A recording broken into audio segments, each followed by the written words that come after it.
Hi everyone. आज के इस वीडियो में हम बात करेंगे कि कैसे हम किसी एक्सेल या फिर सीएसवी फाइल से डेटा को इंपोर्ट कर सकते हैं एसक्यूएल के अंदर।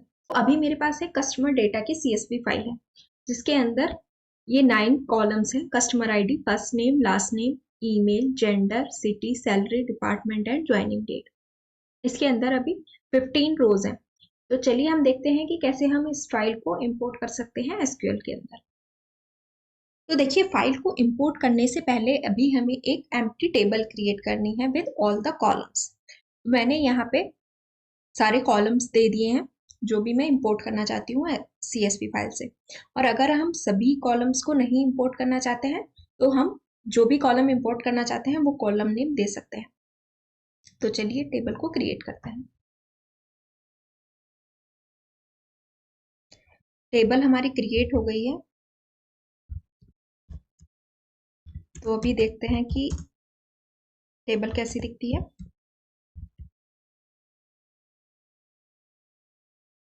Select start from customer data. तो देखिए अभी मेरी टेबल एम्प्टी है। इसके बाद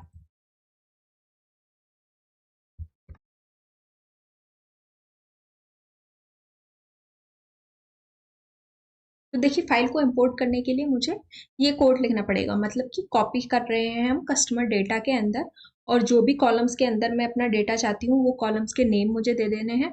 फ्रॉम, कहाँ से हम ये फाइल ले रहे हैं, तो जो फाइल की लोकेशन है वो दे देनी है। और ये जो सीएसवी फाइल है हमारी, इसमें क्या डिलीमीटर है, तो अभी मेरी कॉमा डिलीमीटर के साथ फाइल है, कॉमा सेपरेटेड फाइल। और अगर आपकी पाइप सेपरेटेड फाइल है या फिर कोई और डिलीमीटर आप यूज़ कर रहे हैं तो वो डिलीमीटर आपको दे देना है। और जो सीएसवी हेडर है इसमें मुझे कुछ भी नहीं देना है क्योंकि मैं अपने सीएसवी हेडर सेम रख रही हूँ जो मेरी सीएसवी फाइल के अंदर है। चलिए अभी मैं इसको रन कर देती हूँ। तो देखिए क्वेरी सक्सेसफुली रन हो गई है।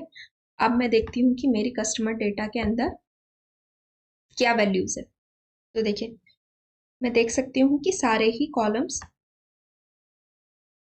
एंड सारी ही रोज के अंदर मेरी वैल्यूज आ गई हैं। तो इस तरह से हम कोड की हेल्प से डेटा को इंपोर्ट कर सकते हैं। ये सेम चीज हम टूल की हेल्प से भी कर सकते हैं। तो चलिए देखते हैं कि टूल की हेल्प से हम कैसे कर सकते हैं। तो इसके लिए भी सबसे पहले हमें एक एम्प्टी टेबल क्रिएट करनी पड़ेगी। तो चलिए मैं एक एम्प्टी टेबल क्रिएट कर लेती हूँ। तो देखिए मैं अभी एक सिमिलर टेबल क्रिएट कर रही हूँ कस्टमर डेटा 2 नाम से। तो चलिए टेबल को क्रिएट करते हैं। तो देखिए टेबल हमारी क्रिएट हो गई है। अब हम इस टेबल पे जाएंगे। तो अभी कस्टमर डेटा 2 टेबल मुझे शो नहीं हो रही है। रिफ्रेश करेंगे, देखिए टेबल हमें शो होने लग गई है। अब हम राइट क्लिक करेंगे तो देखिए, तो यहाँ पे इंपोर्ट एक्सपोर्ट डेटा का ऑप्शन दिख जाएगा आपको इस पर क्लिक करना है। तो हम अभी इंपोर्ट कर रहे हैं। तो मैंने यहाँ पे लोकेशन दे दी है अपनी। इसके बाद फॉर्मेट CSV है एंड इनकोडिंग UTF-8 है जो कि स्टैंडर्ड इनकोडिंग है। उसके बाद ऑप्शंस में आपको हेडर को सेलेक्ट कर लेना है क्योंकि हम सेम हेडर रखना चाहते हैं अपनी फाइल का। कॉलम्स, अगर कोई कॉलम हम नहीं चाहते हैं अपनी टेबल के अंदर तो हम यहाँ से उस कॉलम को हटा सकते हैं और हम ओके कर देंगे। देखिए प्रोसेसिंग कंप्लीट हो गई है। अब देखते हैं कि हमारा डेटा टेबल में आया है या नहीं। तो रन करेंगे और देखिए हमारा डेटा टेबल में आ गया है। तो इस तरह से हम अपनी टेबल को इंपोर्ट कर सकते हैं। इसी तरह से हम अपने डेटा को एक्सपोर्ट भी कर सकते हैं। तो डेटा को एक्सपोर्ट करने के लिए भी हमें राइट क्लिक करना है टेबल के ऊपर। उसके बाद इंपोर्ट एक्सपोर्ट डेटा को सिलेक्ट करना है।